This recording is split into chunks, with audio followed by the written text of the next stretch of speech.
Would you like me to move this? No, No? everything's perfect. As perfect as can be. So, just give me 1 second. And send a notice out to all my fans.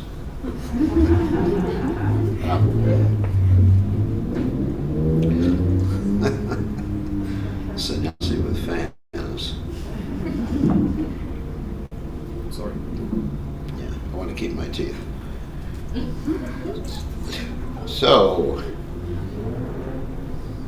okay, just this one thing. Whoops. And now we're ready to go. Okay, so we're going to speak about a little bit about the Ramayana, some of the stories connected with the Valmiki Ramayana, and actually we're going to talk about Valmiki too, who's the author of the Ramayana. And some of you may have heard some of these stories before, but these are like side stories rather than the main story, the Ramayana. We're coming upon Ram Navami. According to my calculations, Ram Navami is on Monday, but according to some other people's calculations, Ram Navami is tomorrow. So, we are very sophisticated with computers, so everybody has a different opinion. So, but in any case, Ram Navami means the glorious appearance of Lord Ram. Lord Ram was born in the Sun dynasty, the Surya Vamsa, and Krishna was born in the Moon dynasty, Soma Vamsa. So generally, when we see the Lord appearing, he appears either in the Soma or the Surya dynasties. Let's chant to Sita Ram right now.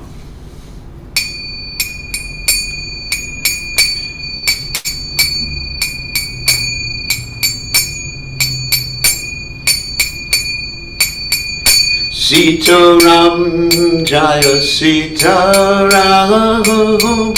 Sita Ram, Jaya Sita Ram.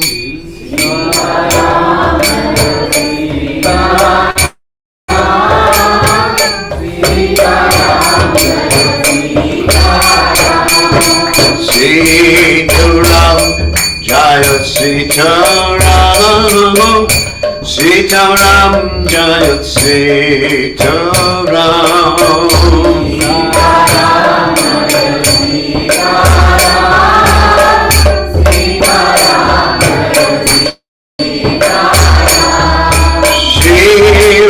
Jai Ram, Jai Jai Ram, Shri Ram Jai Ram, Jai Jai Ram.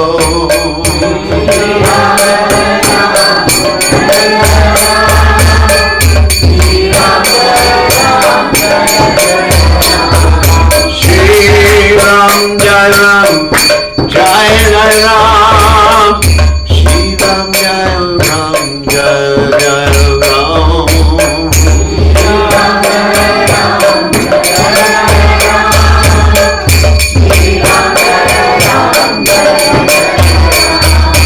Ragupati Ram, Raja Ram.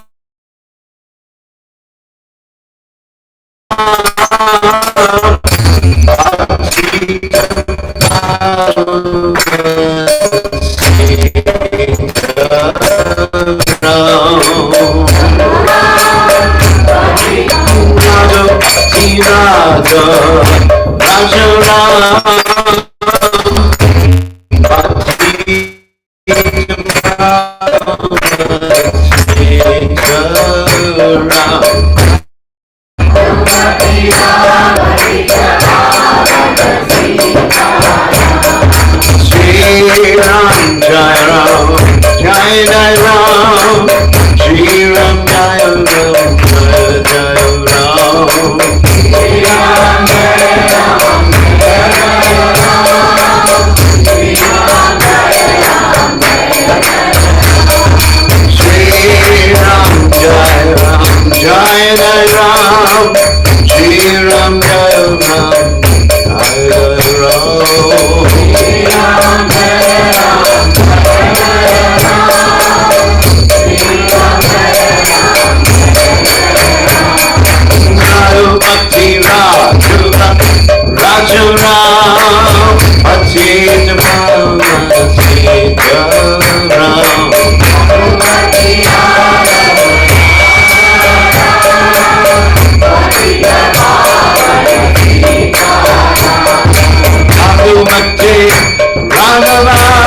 Rajaram, Patita Pavati Saram.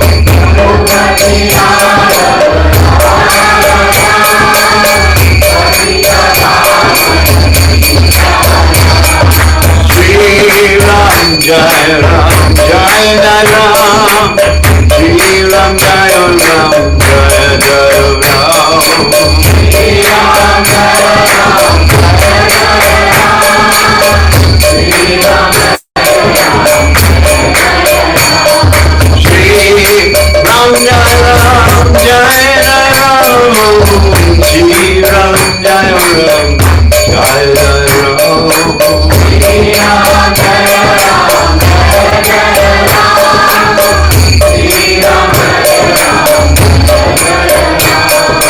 Hare Krishna, Hare Krishna, Krishna Krishna, Hare Hare, Hare Rama, Rama Rama, Hare Hare.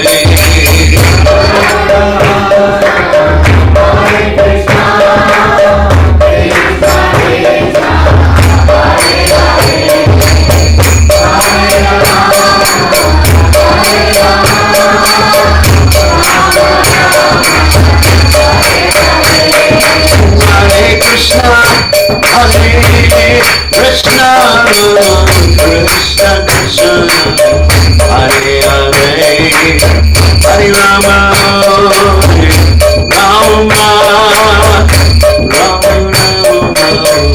Hare Hare.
Jai Om Vishnupad Paramahamsa Paravatikacharya also Tera Satashi Shimad. His Divine Grace Abhaya Charanada Bhaktivedanta Goswami Srila Prabhupada Ki Jai. ISKCON Founder Acharya Srila Prabhupada Ki Jai. Anantakoti Vaishnav Vrinda Ki Jai. Namacharya Srila Haridas Thakur Ki Jai. Say Kaho Sri Krishna Chaitanya Prabhu Nityananda Sidwaita Gadadha Shivasati Gaur Bhakta Vrinda Ki Jai. Shri Shri Radha Krishna Gopakavanath Sayam Kunda Radhakunda Giri Govardhan Ki Jai. Vrindavanam Ki Jai. Maturanam Ki Jai. Jagannath Swami Ki Jai. Yamunamai Ki Jai. Shrimati Tulasi Devi Ki Jai. Samveda Bhakta Vrinda Ki Jai. Gaur Premananda Hari Hari Bol. All glory is the assembled devotees, all glory is the assembled devotees, all glory is the assembled devotees, all glory is to Shri Guru and Gauranga Srila Prabhupada Ki Jai. Nama Om Vishnu Padaya Krishna Pristaya Budale Shrimati Bhaktivedanta Swami Namani Namaste Saraswati Devi Gauravani Vacharni Nivashesha Shandyabadi Paschatya Deshatari. Oh, Arati. Is Hanuman right here? Just have to grow your beard a little more and then you'll look more like it. So, I gave him his name as Maruti. Maruti means basically the son of the wind. Like Marut, they're the sons of the wind, and Maruti is a special son of the wind, whose name is Hanuman. And I think I should tell the story of Hanuman's appearance then. Wasn't planning to tell it, but since you came, since Maruti came, I got to tell about his birth. So, anyway, there's many different characters in the Ramayana. And the Ramayana, let me talk about the Ramayana in general. The Ramayana has 500 cantos to it. That seems like a lot. 100,000 verses, 500 cantos. And we're talking now about a particular book called the Valmiki Ramayana that was spoken. Valmiki didn't actually write it, he spoke it by this great sage named Valmiki. And he didn't need to write it because people were much more intelligent at that time. The reason we have to write things down, and even the reason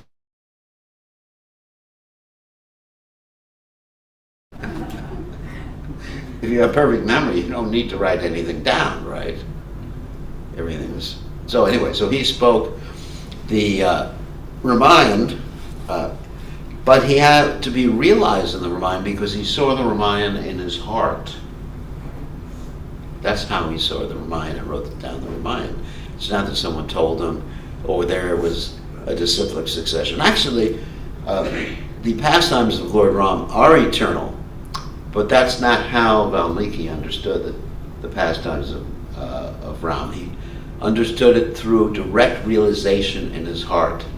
Prabhupada actually told us that when one becomes Krishna conscious, one gets a spiritual television or a spiritual computer. You can't use the word television anymore, right? Because people, maybe people use television, but anyway, a spiritual computer, and then they can Google any pastime of Krishna they want. Prabhupada didn't use the word Google. He said they can watch any pastime of Krishna they want. Can you imagine that? How nice that would be? What am I going to watch tonight? Tonight I'm going to watch about karma. Okay. And you watch karma, Macha, Varaha, Nrsimha, and Lord Ram. And all these different personalities, I think I should speak about this also, are all the same person. We are not polytheists in the Krishna conscious movement. Polytheist means people believe in many gods. Like sometimes some of you come from an Indian background, you go into the Hindu temple, and they say, "Where are the gods?" And there's about 20 different altars there. You get to choose your own god. Right? And of course, only one of those gods is with his girlfriend playing a flute. All the other ones are working hard. And that's how you know he's the supreme god, right? Because he's not working hard, he's with his girlfriend. Anyway, that's Krishna. So anyway, so you hear about all these different incarnations of Krishna. Now, we're not talking about demigods now. We're not talking about Shiva, Ganesh, and Durga. We're not talking about that. These are demigods, they're servants of God, pure devotees of God. So, not all of them are pure. Some of them are not so pure. Like, for example, Indra, he ain't so pure. He does a lot of bad things, like taking sages' wives and having relationships with them. This is really a bad idea. So, anyway, so we're talking about the various manifestations of God himself, God. Then Krishna, of course, of Krishna. They're all the same person, or he's all the same person, or they, can't use the word it.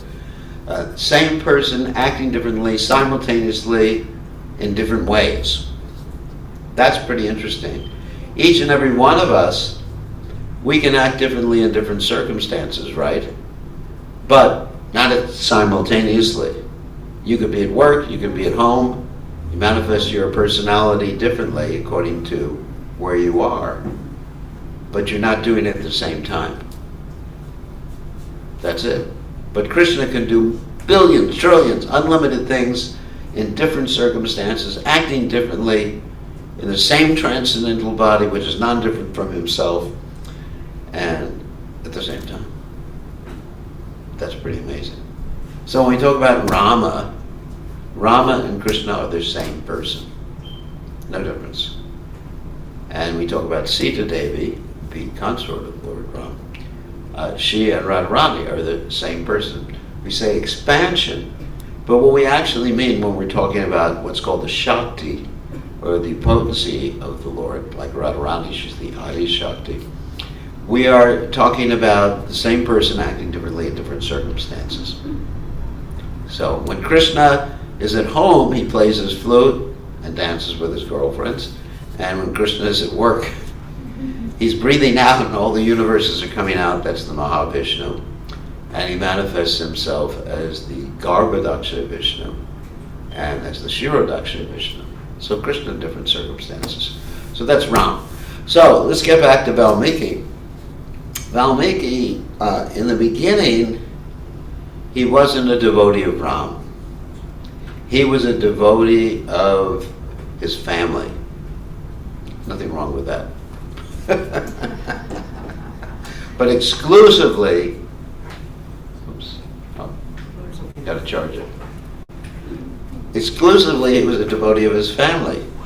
And so to maintain his family, his name before was Ratnagara, and to maintain his family, he was ready to do anything.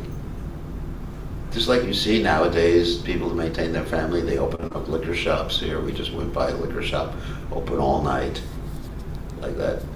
Most popular shop in the city. So people are willing to do anything to make a living, maintain their family. They don't consider karma. Karma means, of course, whatever you do, you get a reaction for. Like if you eat meat or transport meat or anything like that, then ultimately you get to be that animal that gets affected by your activities. Hopefully you don't have anything to do with cows. You can have a few murgies here and there. For those of you who don't know what I just said, chickens. Not that I'm giving you permission, but it's a lot safer than doing anything with a cow. So, there's the law of karma. But this particular individual, he knew about the law of karma. He wasn't stupid, because even the thieves and rogues and what we call dacoits and gundas, they actually had some education. They read the Bhagavad Gita. But because he had uncontrolled senses, adanta gopir vishatam tamishram, as described in the Bhagavatam, because he had uncontrolled senses, he, in spite of knowing what should be done, he didn't do what should be done, or didn't avoid what should have been avoided. So he was stealing, robbing to maintain his family, and his family had pretty high tastes. Like, let's put it in a modern context. His children wanted to have iPhones. No, this is not really, this is just the modern context of the story. Anyway, you get the idea. So, and one time he was out there, doing his dacoitery or gundari, and he happened to stop the Sapta Rishis. Sapta Rishis are these 7 sages, and it's interesting, they wouldn't have any money with them, because the sages in those days, not like the modern day sannyasis.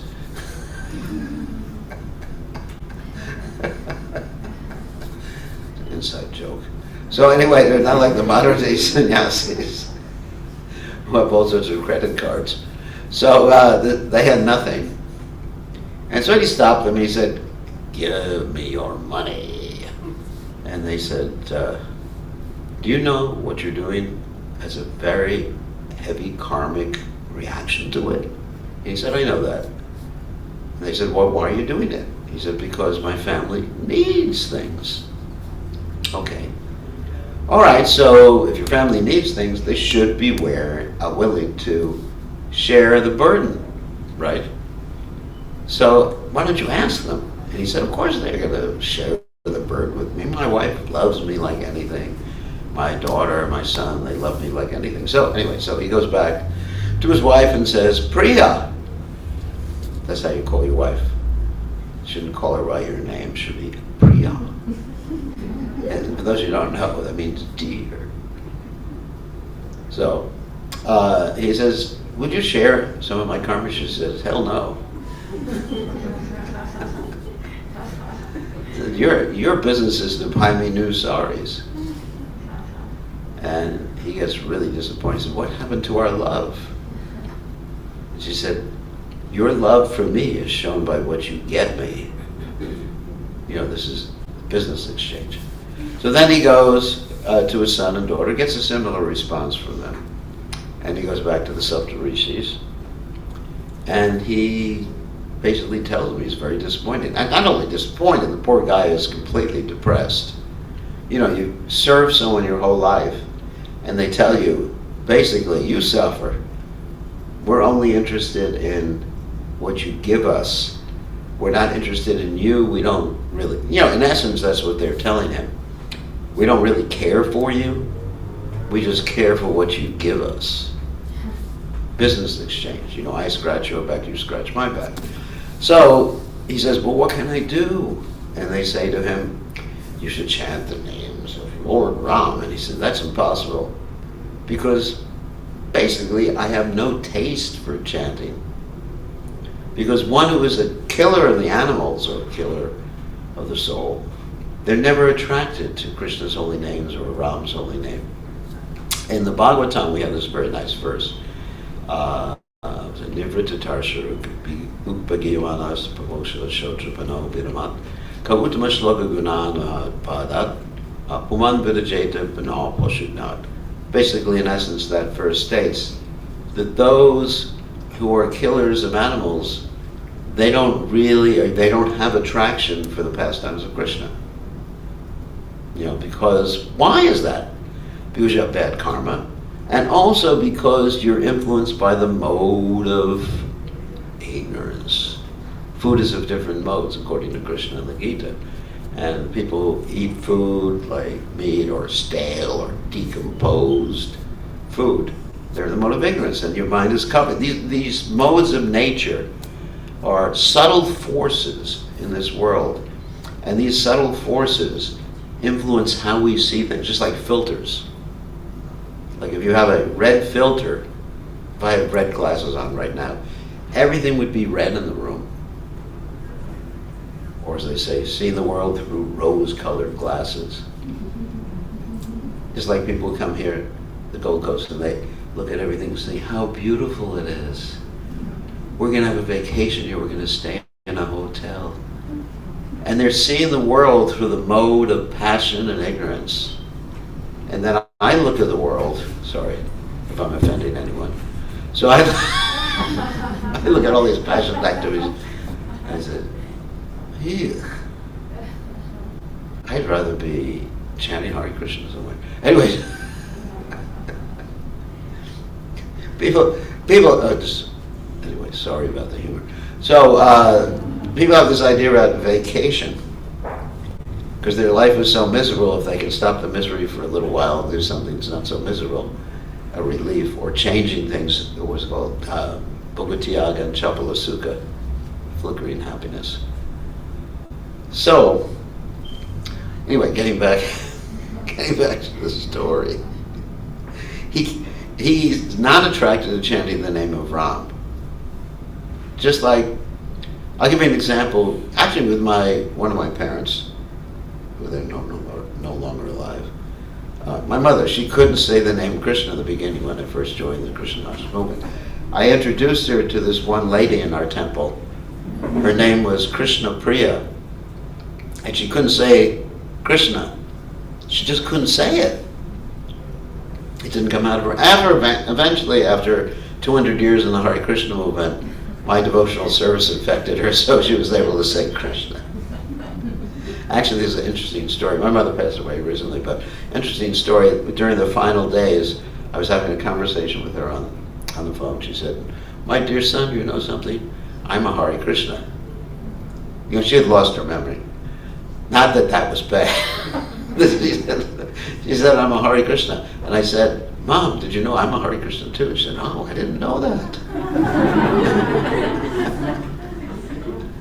I didn't know you. So, after many years of my performing devotional service, the point I'm making, she was able to say Krishna.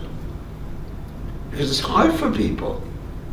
As easy it is, it's such a sweet name. You want to have millions and thousands of tongues and ears to hear the holy name. Then some people just can't say it. It's quite amazing, isn't it? So therefore, sometimes we get people to say Gauranga instead. That's very easy. We have one lady, one of my godsisters, she goes out in Sankirtan as a clown, and she says, my name is Gauranga, the clown, just to get people to chant. Gauranga Balite Have Pulaka Surya. So, Valmiki just can't say Ram. And they think for a second, Saptarishis think for a second, and they think, what are we going to do with this guy? And they said, here's a trick. You should just say death over and over and over and over again. And death, of course, is Mara. And if you say Mara enough times, Mara, Ram, Ram, Ram, Ram, Ram, Ram, Ram, it becomes Ram, Ram, Ram, Ram. And so he's chanting Ram, and without knowing he's chanting Ram, it's actually called Namabas chanting. That means you're chanting without knowing, chanting jokingly or derisively. And he becomes so determined to keep chanting the name of Lord Ram that when the sages come back to see how he's doing a little while later, he's covered by an anthill. That's why he got the name Valmiki, it means the anthill sage. And they hear the anthill chanting Ram, Ram, Ram, Ram, Ram, Ram. And he's in ecstasy. Ecstasy, the name of Ram. And so they uncover the anthill and they bless him. And later on, he keeps chanting the name of Ram. And Ram's pastimes manifested in his heart with that spiritual television. He got the order from Narada Muni and the order from Lord Brahma to compose the Ramayana. And it was all composed in the same meter. It's the world's largest, longest epic poem. I mean, you got other books that are a little longer than it, but not all written in the same meter. Like the Bhagavatam has different meters, and some verses don't even have meters. Some verses in the Bhagavatam are prose, like from a lot of the fifth canto of the Bhagavatam. But the Valmiki Ramayana is beautiful, beautiful Sanskrit work written in this specific meter. And then the way that he came up with that meter is quite interesting. One time, Valmiki was by a river saying his Sandhya prayers. That means prayers that are said at midday or morning or evening. And he saw a hunter kill a crane, and a female crane and a male crane. And he got so upset with the hunter, he cursed him. And the curse was actually in the same meter. And he was wondering, why am I using this meter? And then it was revealed to him by Narada Muni and Lord Brahma that he should use this meter in his speaking of the Ramayana. So that's how he got to speak the Ramayana, because of realization. No one sat down with him and told him about all the pastimes. He got all the pastimes revealed in his heart. And that's one thing. So then another topic is that pastimes are Nitya Leela. Some people think that Ram appeared just millions of years ago and that was it. But Ram's pastimes are eternal. They keep happening again and again and again. In fact, each and every day of Lord Brahma, Lord Rama appears during one of the Yuga cycles. And Krishna appears, Lord Chaitanya appears. And there's many other incarnations we don't even now know about. Srila Prabhupada told us that Krishna has incarnations in every species of life. Every species of life. So you have like snake incarnations here in Australia, and magpie incarnations. I got attacked by a few of those incarnations one time. Anyway, so Krishna's amazing. So we know about a handful of incarnations. And this great poet Bir Goswami describes how they're all the same person, which is one of the topics I mentioned in the beginning. Keshavadrita Narahari Rupa, Keshavadrita Ramashurira, Keshavadrita Shukura Rupa, Keshavadrita Aladara Rupa. They're all the same person. That is, Krishna, you are now appearing as Lord Ram. You are appearing as Balaram. You are appearing as Kurma, as all these other appearance avatars. So, here's proof that Lord Ram's pastimes are eternal and were known before Lord Ram appeared. Because as I mentioned before, Lord Ram appeared in the Sun dynasty, the Surya dynasty. So you had the sun god, whose name is Vivaswan, who was worshipping deities of Sita and Ram before Sita and Ram appeared. Because of the eternal manifestation of the pastimes. Because most of these devotees, I mean, like Vivaswan, of course, pure devotee, they knew the Bhagavatam and they associated with sages. So they knew about these various incarnations. So he was worshiping these deities of Sita and Ram. And not only was he worshiping them, but he gave these deities to his son. Ishvaku, Manu. I think you all know that from the Bhagavad Gita. So he gave these deities to his son worshipped the deities, his son worshipped the deities, and these deities were handed down through the whole disciplic or seminal succession, that is, from Vivaswan. And finally, when Lord Ram was in Ayodhya, he was given the deities. And obviously, Lord Ram is not the type of person who would worship his own deities. He was extremely humble. Krishna is a little different. Krishna, one time, well, not that Krishna had his own deities, but one time Krishna saw a reflection of himself in a body of water, and he looked at that reflection, and he went, "Wow, who is that attractive boy?" And Krishna worships himself, wants to worship himself so much that he appears as Lord Chaitanya Mahaprabhu. Because he wants to see himself from his lover's perspective. He wants to enjoy the happiness that Radharani enjoys. He wants to understand her love for him. So Krishna is an egotist. That's okay. Because it's not false ego. With us it's false ego because if we look at ourselves in the mirror and say, "Mirror, mirror on the wall, who's the most attractive sannyasi of them all?"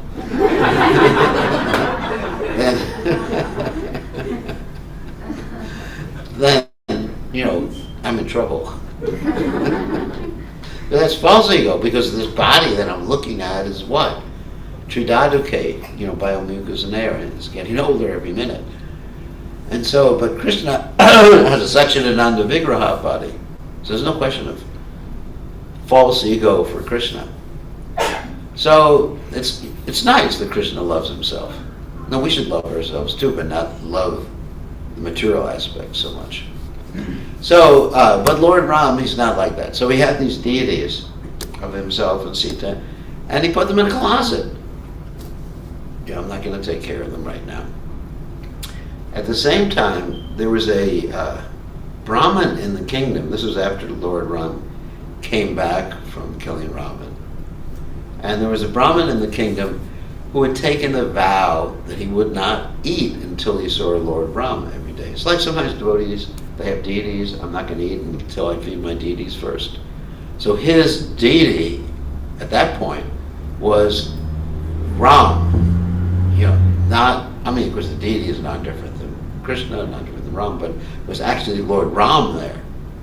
So he took this vow. But the problem is that Lord Ram would sometimes go to the forest. And when he went to the forest, that poor Brahmin had to fast for a week or two. Not a good idea. So Lord Ram heard about this, and he's Patita Pavana. Sita Ram, Raghupati, Raghava, Raja Ram. So he thought, I got to do something about this. And then he remembered he had deities of himself, and he gave it to the Brahmin. And then the Brahmana started worshiping these deities, and he could eat all day long without a problem. Every time there's an offering, ring, ring, ring, that's time for prasada. So the Brahmin became very happy and quite plump after that point. So that Brahmin, when he passed away, that Brahmin gave the deities to Hanuman. And Hanuman was worshiping those deities in Kim Purusha Loka, which is where Hanuman still is. Actually, Hanuman is still there in this world. He's a very special personality. He's an expansion of Lord Shiva. And so Hanuman later on gave these deities to his brother Madhvacharya. Shripad Madhvacharya, Bhimsen, and Hanuman, they're three brothers. They're called Vayu Putras. Do you know that, Marathi? Your brother is Madhvacharya? Madhvacharya and Bhimsen. Bhimsen. I know Bhimsen. He's in Auckland right now. Yeah. Anyway, so sometimes they do some trick photography and they show a club and they say, we've discovered Bhimsen's club in India. I'm sure you've seen that before, but they haven't. So Madhvacharya is worshiping those deities, and those deities are still there in Udupi today. You can actually go to see those deities. So that actually proves that the pastimes of the Lord, this whole story about the deities being given from Vivaswan onwards, that the pastimes of the Lord are eternal, and they keep occurring. So, and then let's start talking, I guess, about the appearance of Lord Ram. I told this story the other day, but it's interesting for everyone to hear about the miracle of Lord Ram's birth. Now, one thing is actually very interesting, that most of the births in the Ramayana and even in the Mahabharata are not ordinary. You very rarely hear, oh, so-and-so gave birth to a baby. It's usually, it's a very unusual type of birth in each and every circumstance. Like you have, in the Mahabharata, you have like Kunti, the mother of the Pandavas, who is calling all the demigods down, having birth. And then you even have different personality, like Dronacharya being born out of a pot. So I just wondered, who has a normal birth in the Mahabharata or the Ramayana? Who can say, my mother the pot. So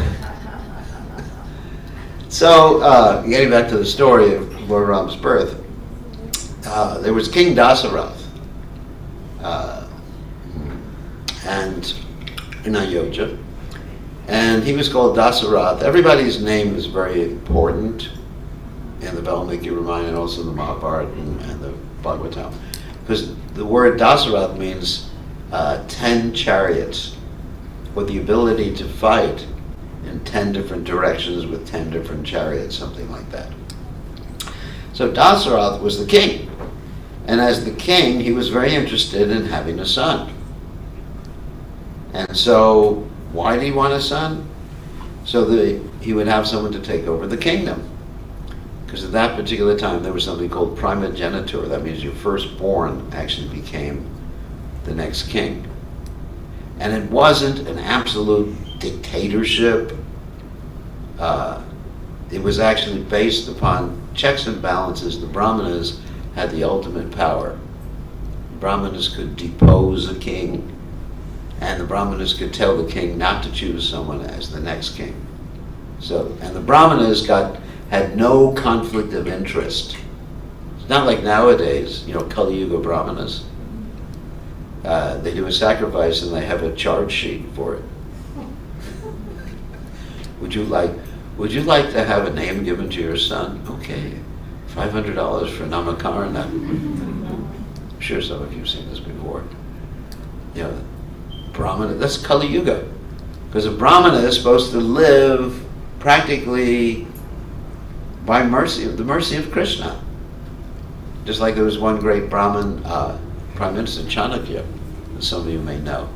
He lived very, very, very simply. And that way he could just give the king good advice without worried about the king taking away his salary. So, getting back to the story. So Dasarath wanted to have a son, so the one would take over the kingdom. And so he wasn't having a son. He had 3 wives. It's interesting. Another interesting story is, or part of the Ramayana and even the Mahabharata, is that when people have more than one wife, it's always a problem. So don't listen to that. Don't follow that example, because that even the word sapatni means with more than one wife. Sapatnya means with one's enemy. Anyway, take it as you want it. So we don't advocate polygamy because it's a problem. It's interesting how the Sanskrit is like that. So he had 3 wives because he wanted a kid, and his youngest wife was, of course, Kaikeyi.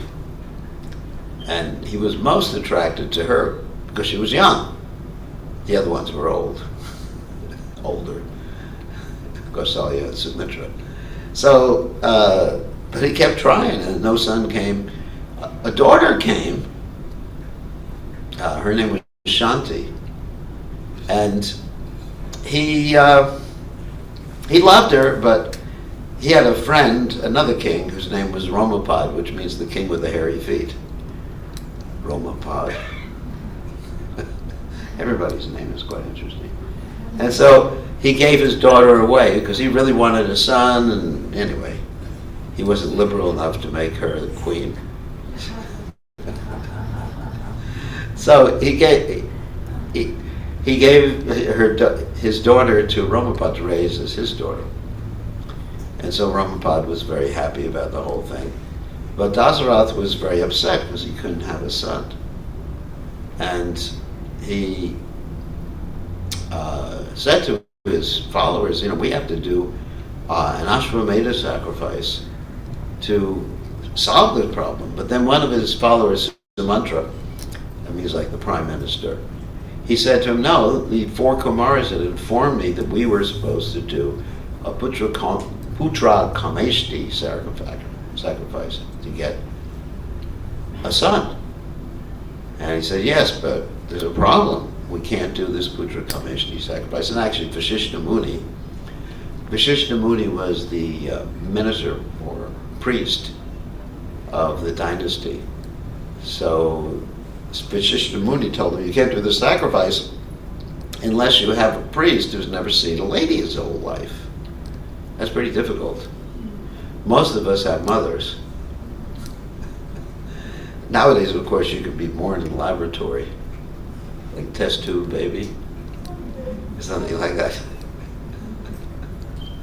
So you have to find someone. And they were thinking, who was there who's never seen a lady his whole life? And that person happened to be a great sage named Rishashringa. And Rishashringa means like the sage, the deer sage, with a horn on his head from deer, deer horns, like that. So where's this Rishashringa? Well, he's actually in Romapad's kingdom. And he married Shanti. Wow, how did that happen? Well, that's another interesting story. The way that happened is that Rishashringa was living with his father. Okay, let's talk about Rishashringa's birth, how he happened to be a deer horn-headed guy. His father's name was Vibhantaka, and his father was a great sage, was performing great austerities, and Indra tried to interfere with his father's austerities. And usually the way Indra interferes with the austerities of a sage is he sends down a dancing girl. So this dancing girl's name was Harsha. So he sends her down to sort of like deter the sage, because Indra was afraid the sage was performing austerities to become an Indra. So he sends Harsha down. Harsha's dancing in front of the sage, like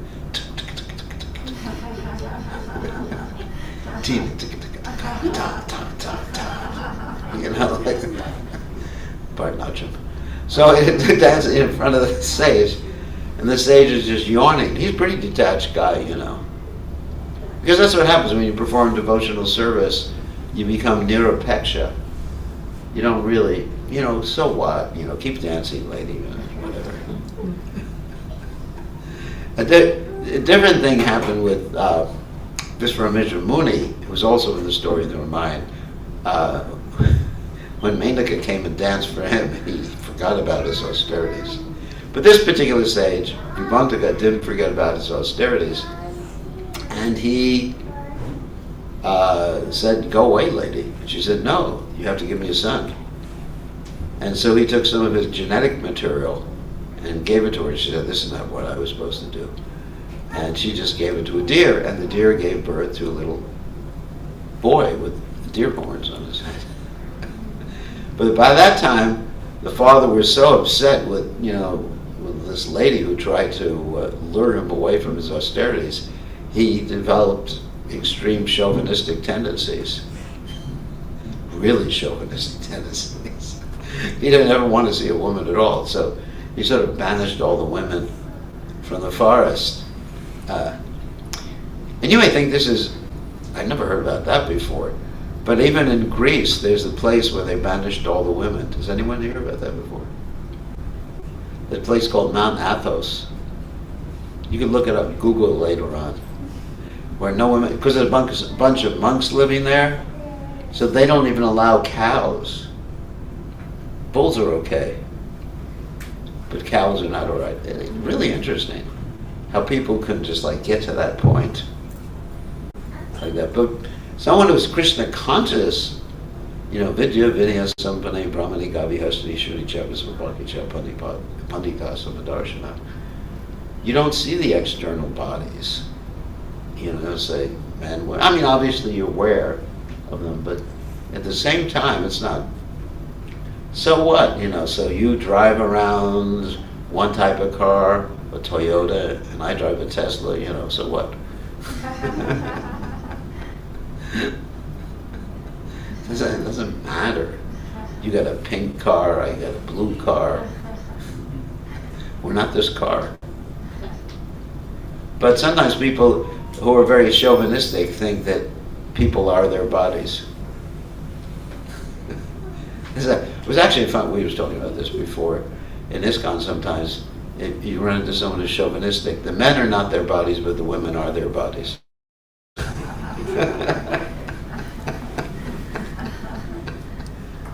So, anyway, so he really banished all the ladies from the forest and female animals and everything like that. So this son, Rishi Shringa, he was quite an innocent chap. He'd never seen a lady before. So that's a problem. It's a big problem because you can really get bewildered. You see a lady and think that's a good-looking brahmachari there. And that's really what happened to him. Because King Ramapad, he wanted to bring Rishi Shringa to his kingdom. The reason he wanted to bring Rishi Shringa to his kingdom is because he had a drought, the opposite of what you have here. Now, here you have too much rain. Both too much rain and too little rain are caused by impious activities. Global warming and other impious activities. So he thought, I got to get this Rishi Shringa here because that'll cause the end of my drought. That's what the Brahmins said. How am I going to get him there? Well, he came up with a plan. He called for some girls to lure Rishi Shringa to his kingdom.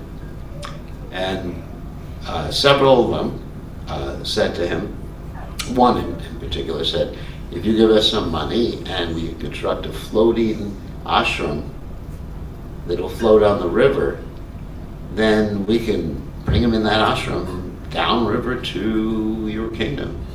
That's a good idea.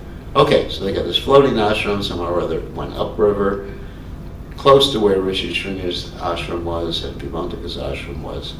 And they were looking to see when Vibhantaka was going to go out and take his bath or do some other business. And so one of the girls went to the ashram. And she came up and knocked on the door of the ashram. And he opened the door, looked, and he saw this very attractive brahmachari, or we call this brahmachari. And he said, please accept my humble obeisances.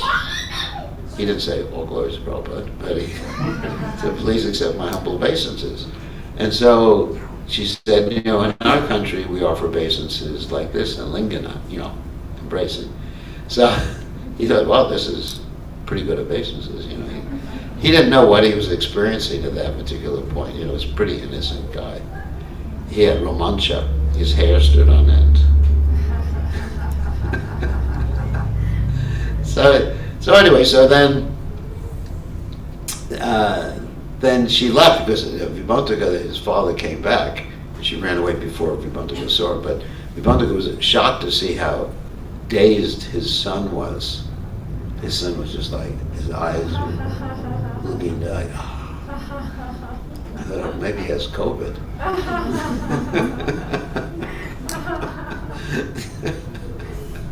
And then he kept a really sharp eye on his son. Something's going on here that I need to know about. But anyway, eventually the girl comes back, grabs him, says, come to our ashram. And he goes on the floating island, and they float down to Ramapad's kingdom. And there's all of a sudden rain, which is fantastic. And so there's raining, but Rishi Shringa's father, Vibhuntaka, is really upset. He knows what's happened. They lured my poor son away. And so he's on his way to Ramapad's kingdom to curse Ramapad. But Ramapad's more intelligent. He has everyone who's on the way, the path to the kingdom, tell the sage that this kingdom belongs to Rishi Shringa. So he's not going to curse his son's kingdom. And so that's how Rishi Shringa got to Ramapad's kingdom, and Rishi Shringa comes and performs the sacrifice to Pushpa. And the four brothers are born. Ram, Lakshman, Bharata, and Shatrughna. And they're very loyal to each other, loving with each other, and they'll do whatever Ram wants. So that's how the story of the birth, there's more details, of the birth of Ram and his brothers. And these brothers, of course, are the Chaturvyuha, just to be technical, expansions, Vasudeva, Sangarshan, Pradyumna, and Aniruddha, of the Supreme Personality of Godhead.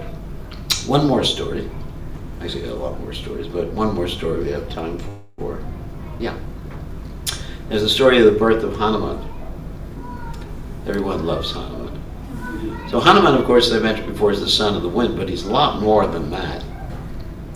Hanuman, before he was born, okay, let's go backwards a little bit. There's Lord Shiva and Parvati, and they're being very playful. And basically, being very playful, sometimes they even take the form of monkeys. And there's a pregnancy. And she says to Lord Shiva, I do not want to give birth to a monkey. I have an elephant already, Ganeshji. So I do not want to give birth to a monkey. And he calls for Vayu to take the embryo. This is an embryo transplant story. So he takes the embryo, and he brings the embryo to Anjani, who is a female Kimpurusha, not exactly monkey. We're talking about monkeys here. It's not like, gorillas, monkeys, like you see in the zoo or you see in Vrindavan. In Vrindavan, you got these rhesus monkeys. And you also got the Hanuman monkeys, too. And sometimes they compete. We were hearing stories about that before today, the rhesus and the Hanuman monkeys. So, Kimpurusha means, is it a human? That's actually, it's like a question. The word is actually a question. Kimpurusha. It's so close. Human, it's just like, I don't know what it looks like, but it's basically not quite monkey, not quite human, and very powerful too. And of course, Hanuman and all these other personalities, many of the other, actually all the personalities of the Ramayana who helped Lord Ram were sons of demigods or expansions of demigods or incarnations of demigods. So especially Hanuman. So there's this embryo transplant and it's taken to Anjani, who's not an ordinary monkey lady. Her husband is Keshari. And she is special too because she came down to give birth to Hanuman, and she was in the heavenly planets before. And so what happened, the reason she came down and took birth as a Kimpurusha was that she was the servant of Brihaspati in her previous life. Brihaspati is the priest of the demigods. And so she was serving Brihaspati. And what happened is that one time she got a little lusty. She saw some Gandharvas, and she started to kiss Brihaspati. she's supposed to be the servant, helping him with the sacrifices and everything. She just like grabs him. And Rahaspati says, "You are acting like a monkey." And actually, Prabhupada sometimes said some of his disciples were monkey disciples before. Anyway, Prabhupada also said that when you have sannyasis who don't keep their vows, they take birth in Vrindavan as monkeys. That's why they're so ferocious.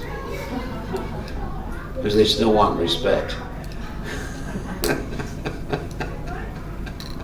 So, anyway, so he said, "You're like a monkey, so you should become a monkey." And she just like, "Forgive me, forgive me, forgive me."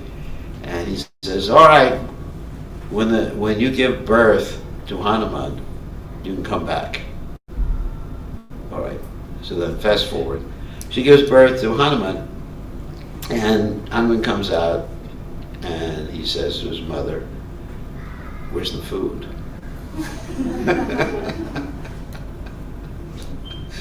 Obviously that's one of the first things kids do as far as they cry, They cry, and they eat a lot. Like, I was talking to some devotees with children, they say, "Our son just eats and sleeps." And I was thinking, that's really Maya. They should do something practical like the chant Hare Krishna. What do you expect? That's called the Anamoya platform, Anamoya and Pranamoya platform, where your whole consciousness is absorbed in bodily symptoms and in food. It's a lower platform. And we find some people who are like 25, 30, 40 years old who are on those platforms. Anamoya, Pranamoya. So Hanuman's born and he wants something to eat. Now, we're not saying he's on the Anamoya platform, he's just hungry. And his mother's disappearing because she was supposed to go. Right that she was given that benediction right after she was born, Hanuman was born, she would go back to the heavenly planet, so bye-bye kid, So they said, "What am I supposed to eat?" And she said, "You find something nice and round, orange and stuff like that. That would be nice food for you." She's thinking like an orange or some fruit hanging from a tree or something like that. Monkeys eat fruit, generally. In Vrindavan, they like bananas more than anything else. Or they say Govardhan. And in Vrindavan, they like glasses more than anything else. So Hanuman sees something in the sky, and that happens to be the sun. And he gets ready to eat the sun. Now remember, he's Vayaputra. He's very strong. And so, extremely strong. He can fly as fast as whatever. And so he runs after the sun to just engulf the sun. And so a lot of these things are on the subtle platform, because we're going to talk about Rahu right now. So Rahu is also chasing after the sun, eclipse